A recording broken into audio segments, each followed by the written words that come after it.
Bonjour à tous, je vais essayer de vous parler un petit peu d'hydrogène et d'énergie. Souvent quand je me présente, j'ose pas trop dire que je suis chimiste. Je dis plutôt que je travaille sur les matériaux pour l'énergie. Et vous savez pourquoi je ne parle pas de chimie? Parce que la chimie n'a pas toujours une très bonne image. Ça sent mauvais, ça explose, ça pollue, etc. Et du coup, aujourd'hui, j'essaie de vous montrer que ce n'est pas toujours le cas et que la chimie peut peut-être nous rendre pas mal de services dans les domaines de l'énergie. Et l'énergie, c'est quelque chose qui souvent est assez abstrait. Alors, quelqu'un qui est plein d'énergie, l'énergie est une image positive, beaucoup plus que la chimie. C'est pour ça que j'utilise ce vocabulaire-là. Mais c'est quelque chose aussi un petit peu mystérieux, parce que multiforme, parce que des fois l'énergie, elle dort, des fois elle est active, des fois elle est dangereuse.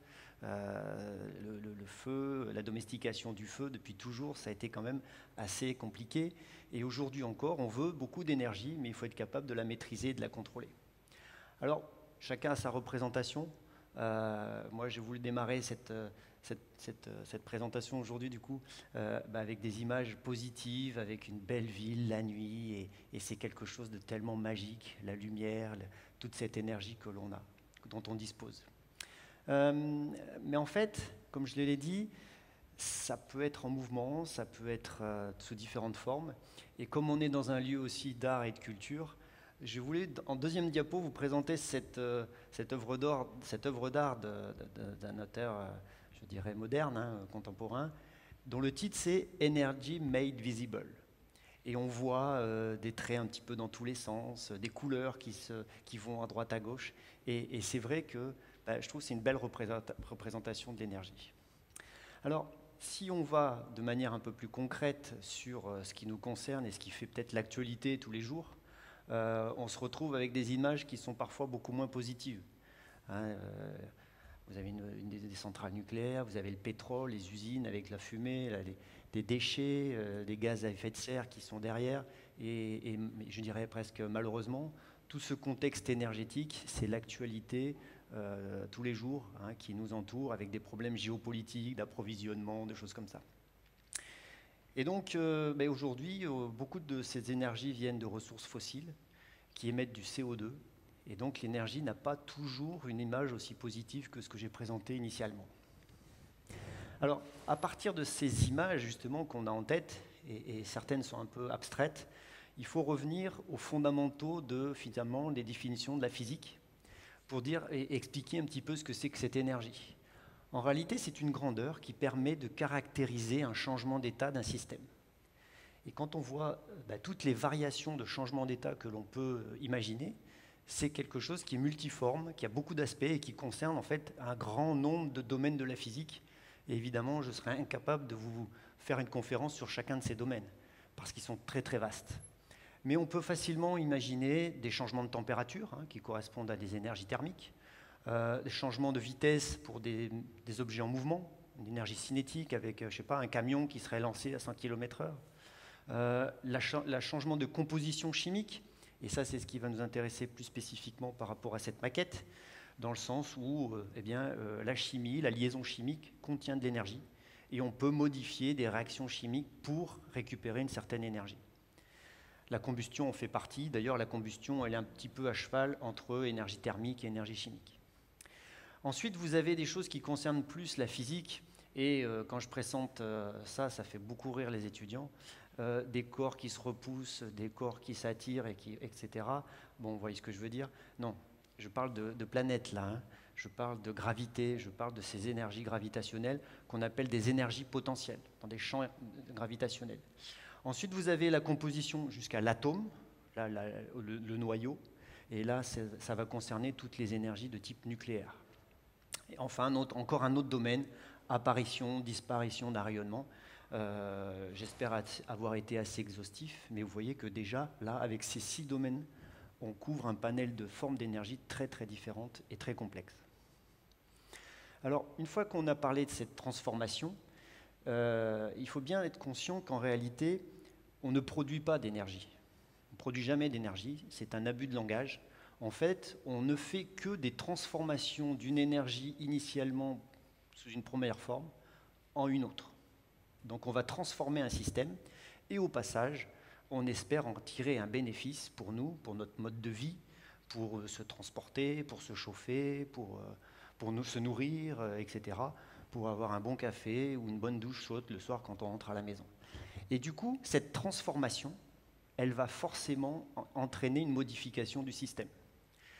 Donc l'énergie n'est pas dans l'absolu soit propre, soit sale. Tout dépend de est-ce que c'est un déchet, est-ce que c'est une ressource et comment on peut la traiter. Est-ce qu'on peut la recycler, ce genre de choses.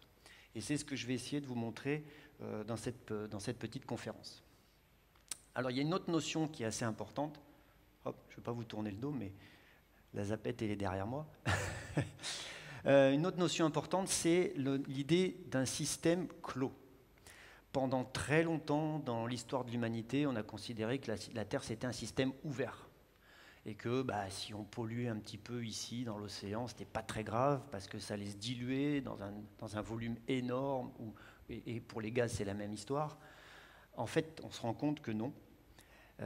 Du fait de l'augmentation de la population humaine, conjuguée à l'augmentation de la consommation d'énergie individuellement, notamment dans l'Occident, eh bien, on se rend bien compte que c'est un système fermé et que si on produit du CO2 ici, il va faire fondre les glaciers ailleurs, que si on a un problème, par exemple à Fukushima, au Japon, 2 ou 3 jours plus tard, ça peut nous arriver ici, vous voyez ce que je veux dire, au niveau des vents, etc.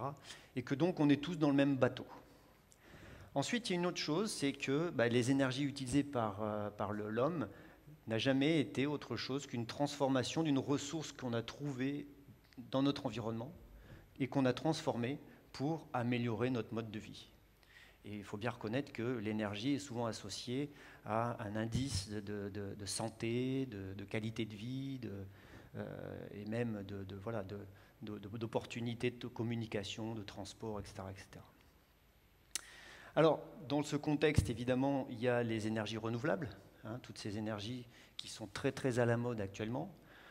L'hydraulique, l'hydroélectricité en particulier, les énergies issues des biomasses, des végétaux, la géothermie, la chaleur qui est issue de la terre, donc qui est aussi très très intéressante à exploiter pour se chauffer, le solaire photovoltaïque, l'éolien, etc., etc. Donc toutes ces énergies, elles sont très intéressantes, elles se sont très bien développées, elles ont fait beaucoup de progrès, mais il y a quand même un petit souci en termes d'intermittence. Un certain nombre d'entre elles qui dépendent du soleil, du soleil par exemple, la nuit, quand il n'y a pas de vent, etc., ça devient un petit peu compliqué. Alors c'est aussi une des raisons pour lesquelles je me suis amusé à mettre cette vieille gravure de 1819, parce que à cette époque-là, on avait bien déjà conscience que pour aller de l'Europe en Amérique, quand il n'y a pas de vent, c'est un peu compliqué. Et du coup, c'est un coût économique, ça prend du temps, et voilà, et on n'a pas envie d'attendre, on va aller toujours plus vite. Donc, on va utiliser une autre source qui sera, par exemple, le charbon, la vapeur, pour gagner du temps. Et donc, on se retrouve encore dans ces considérations, comment combiner des énergies renouvelables qui sont un peu dépendantes de systèmes naturels avec des énergies un peu plus artificielles qu'on peut utiliser à la demande quand on veut, où on veut. Et vous regardez aujourd'hui en France, la production d'énergie renouvelable telle qu'elle se passe sur les 12 mois de l'année. J'adore ce graphe parce qu'il est quasiment illisible. Si, vous arrivez à voir quelque chose? En fait, il y a des petits pics. Et ces petits pics, ils sont intéressants parce qu'ils sont très abrupts, de forte amplitude, de 40 à 50 gigawatts. C'est énorme. Si on compare par exemple à des capacités d'une tranche de centrale nucléaire, c'est 1 gigawatt, ce qui correspond aussi à un grand barrage dans les Alpes ou dans les Pyrénées. Okay. Donc quand vous avez des amplitudes aussi importantes, là ça je parle de la courbe orange sur ici les énergies renouvelables, eh bien nos concitoyens, nous-mêmes, on n'accepterait jamais d'avoir des coupures d'électricité et puis ça redémarre 2 heures plus tard ou le lendemain, etc. Donc en permanence, les opérateurs énergétiques sont obligés de faire l'appoint et de compenser ces fluctuations.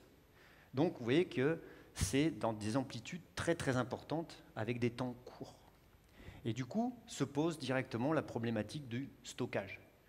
Un beau jour d'été avec beaucoup de soleil, ok, les panneaux solaires vont tourner à fond, mais si on ne s'en sert pas, en fait, c'est gaspillé. C'est dommage, mais c'est quasiment inutile. Donc il faut qu'on soit capable de stocker cette énergie de manière massive. Alors comment faire? Comment pouvoir stocker tout ça? Alors, arrivé là, c'est cette très très belle photo de la forêt amazonienne. Et pourquoi on a mis cette photo? À votre avis? Eh bien oui, parce que la nature fait ça très bien. Ça s'appelle la photosynthèse. La photosynthèse, rien qu'avec l'énergie solaire et du CO2 qui existe déjà, qu'on a déjà produit en consommant nos énergies fossiles, etc., de l'eau, H2O, eh bien on peut fabriquer des molécules de biomasse qui vont ensuite stocker du carbone, mais aussi nous permettre de faire du feu ou de produire de l'énergie. Donc ça, c'est vraiment un système extrêmement intéressant. Et entre parenthèses, si on considère la puissance du soleil qui nous arrive un petit peu dessus en permanence, qui correspond à 100 000 terawatts, ne serait-ce que 1% de cette énergie-là, si elle était convertie en biogaz, en biocarburant ou en biocombustible, eh bien, ça suffirait pour les besoins de l'humanité entière. Okay. Donc ça, c'est déjà quelque chose d'important. Ensuite, on peut se dire qu'il y a d'autres molécules, peut-être plus simples, propres, qui seraient intéressantes d'exploiter. Et c'est là que je vais revenir sur la forme oxydée de l'hydrogène, que vous connaissez, le H2O.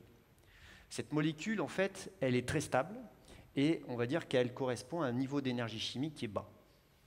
Donc il va falloir la booster, lui donner une énergie supplémentaire, et c'est là que les énergies renouvelables, vertes, propres, etc., c'est celle que je considère maintenant, vont nous permettre de transformer l'eau en hydrogène. Donc on va regarder ça par la petite maquette qui suit, et du coup, on va avoir cette fois-ci une énergie chimique disponible, un peu comme celle qu'on a dans le réservoir de notre voiture, sous forme de gasoil ou de super, etc. Là, ça serait de l'hydrogène. Ensuite, le chemin qui nous permet de redescendre, donc de ce niveau haut vers le niveau bas, eh bien, il y en a deux disponibles. C'est pour ça que j'ai parlé un peu de couteau suisse. On peut utiliser une première techno assez mature qui correspond à la combustion, ou une autre qui pourrait peut-être nous servir aussi à l'avenir, un peu moins mature, qui correspond à la pile à combustible. Et je vous expliquerai que cette deuxième technologie présente un rendement beaucoup plus élevé, donc potentiellement plus intéressante. Voilà. Alors dans ce contexte, petit rappel très rapide, on a déjà vécu du côté du 19e siècle, première révolution industrielle, fabrication d'objets en grande série, etc., basée sur le charbon. Ensuite, et je crois qu'on est encore un peu dedans, l'ère du pétrole, deuxième révolution industrielle. Et maintenant, il va falloir essayer de mettre les pieds dans la troisième révolution avec une transition qui consisterait à utiliser des énergies renouvelables combinées avec peut-être de l'hydrogène pour pouvoir les stocker. Alors, pourquoi l'hydrogène? Et puis aussi, pourquoi ce beau lac des Pyrénées?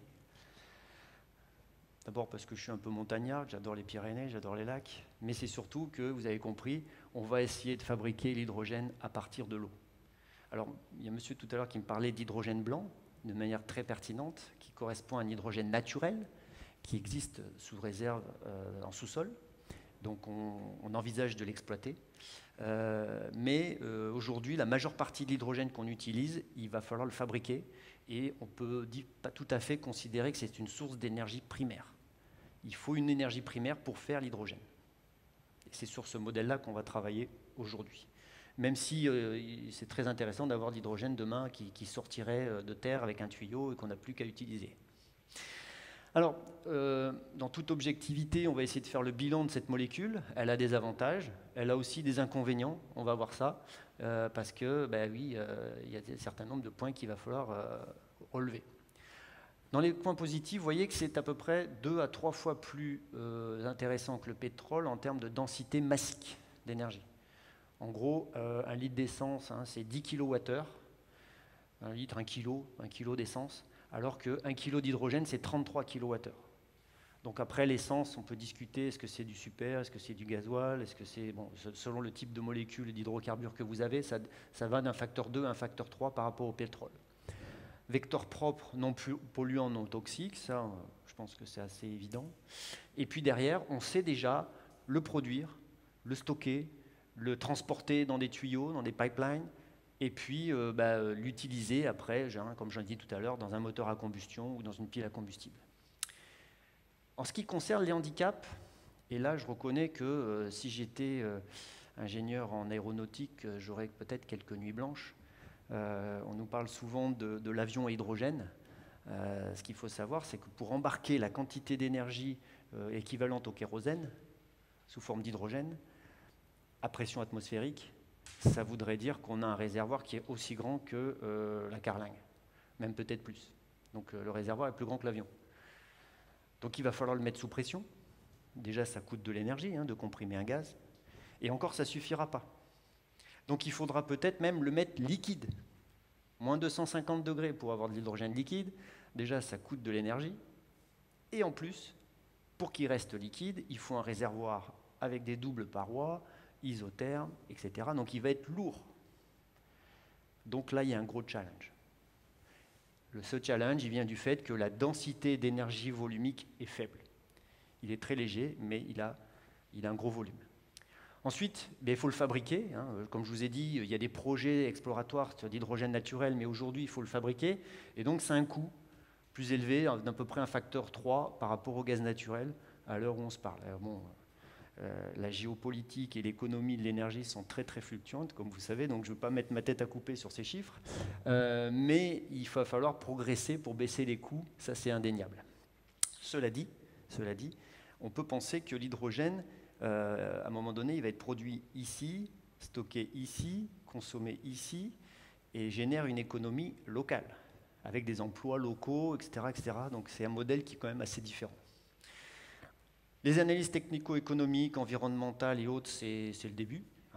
Et même la réglementation, la sûreté, ce qui est un peu drôle, c'est l'hydrogène n'est pas taxé. Donc en France, quand il y a un produit comme ça qui n'est pas taxé par l'État, c'est presque comme s'il n'existait pas. Vous voyez ce que je veux dire? Donc voilà. Alors, pour revenir au techno, la combustion d'hydrogène, vous connaissez, 5, 4, 3, 2, 1, ça chauffe, ça monte dans le ciel. Le gros problème de cette réaction, qui est une réaction directe entre H2 et O2, c'est son rendement. En réalité, à peu près 30% de l'énergie contenue dans les gaz sert à faire décoller la fusée et 60-70% servent uniquement à chauffer les moineaux. Donc ça, c'est un modèle qu'on connaît bien. Vous avez ici le moteur avec la chambre de combustion qui va faire tourner un alternateur, un dynamo, qui va faire de l'électricité. Et étant donné qu'on est limité par un cycle d'échange de chaleur thermodynamique, haute température, basse température, on va avoir du mal. Aujourd'hui, les meilleurs moteurs à injection directe, c'est du 35% de rendement. On va avoir du mal à aller plus haut. Donc, ce n'est peut-être pas la voie la plus intéressante. Dans ce contexte-là, il y a une manip aussi, peut-être que vous connaissez, qui est assez simple, qui utilise une énergie électrique, un champ électrique, et avec une tension suffisamment forte, de l'ordre de 1,23 volts, c'est pas non plus énorme, on va être capable de casser la molécule d'H2O pour faire du H2 et du O2, du dioxygène et d'hydrogène. Donc ça, c'est connu depuis longtemps aussi. Il y avait un Anglais qui s'appelle Michael Faraday qui a fait ça déjà il y a plusieurs siècles. Et il y a un autre Anglais, que je vais vous montrer sa photo juste après, qui a eu l'idée de la réversibilité entre l'électrolyseur que je viens de vous présenter et la pile à combustible.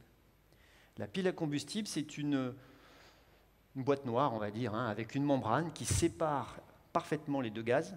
Les deux gaz ne se rencontrent pas. Il n'y a pas de flamme, il n'y a pas de chaleur, il n'y a pas d'explosion, il n'y a même pas de bruit. Et par des systèmes d'équation d'oxydoréduction, on va échanger des électrons. Par exemple, ici à l'anode, on va produire des électrons. Ils vont circuler dans le circuit extérieur. Et de ce côté, à la cathode, on va consommer des électrons. Le tout refait la molécule d'eau, parce que moi je ne suis pas magicien, le bilan global c'est le même que celui d'une combustion, simplement les mécanismes sont différents, et au passage on va pouvoir produire de l'électricité. Et ce qui est important, c'est que si on est capable de faire ça, du coup, sans échange de chaleur, on a des rendements qui sont beaucoup plus élevés. Donc ça peut être intéressant. Le voilà, ce monsieur Groove, Vous voyez, 1839, pour la petite histoire, c'est antérieur à la dynamo. C'est antérieur à la dynamo. Et bon, ben, ça n'a pas connu un développement très important. Vous savez pourquoi? Tout simplement parce qu'on n'avait pas les matériaux efficaces pour faire ces réactions avec des bons rendements. D'accord? Alors en anglais, on appelait ça fuel cell, enfin on appelle toujours ça fuel cell d'ailleurs, cellule à fuel, si on peut dire. Les Français ont traduit ça par pile à combustible. J'ai horreur de ce mot qui veut rien dire et qui est presque faux, parce que ce n'est pas une pile. Pourquoi ce n'est pas une pile? Quand vous achetez une pile chez le marchand, si vous n'avez pas arnaqué, elle est pleine d'énergie. Elle contient de l'énergie. Une pile à combustible ne contient pas d'énergie. Il faut l'alimenter avec quelque chose d'extérieur. C'est un transformateur. C'est comme un moteur de voiture. Un moteur de voiture, il ne contient pas d'énergie. L'énergie de la voiture, elle est dans le réservoir. D'accord? Donc ce n'est pas une pile. Et surtout, ce qui peut être ambigu, c'est le combustible. Parce que dans la tête des gens, combustible, ça veut dire on va le brûler, on va faire une combustion. Non. Okay, donc on pourrait appeler ça pile à hydrogène, mais retenez bien, ce n'est pas une pile et surtout il n'y a pas de combustion. Alors, ce qui est amusant de voir, c'est le dessin de sa publication. Et moi je trouve ça assez génial parce qu'il avait déjà compris qu'avec 4 petits béchers de pile à combustible, entre nous ici vous avez un conducteur ionique comme dans une batterie. Hein. Les ions, ce sont des atomes chargés, ici ce sera des protons, c'est un acide. Vous avez des gaz dans les petits tubes. Donc ces 4 petits générateurs en série permettaient de démontrer ici qu'on va faire l'électrolyse de l'eau. Recasser la molécule d'eau pour fabriquer les gaz. Alors du coup, j'ai proposé à toute l'équipe des échappées inattendues de ramener cette manip ici, aujourd'hui. Et c'est celle que vous avez là, sous les yeux. Alors, comment elle marche? Évidemment, on a besoin du soleil. Donc comme on n'était pas dehors, on a mis nos petites lampes. Avec ces panneaux photovoltaïques, on va transformer l'énergie des photons en électrons pour avoir de l'électricité qui circule dans ces fils. Et cette électricité, on va l'amener au niveau de ces cellules, vous voyez, qui sont séparées par des grilles et plaquées comme un sandwich à travers des plaques de plexiglas et alimentées avec de l'eau de chaque côté. Et comme je vous ai montré précédemment, le champ électrique est capable de séparer H2 et O2.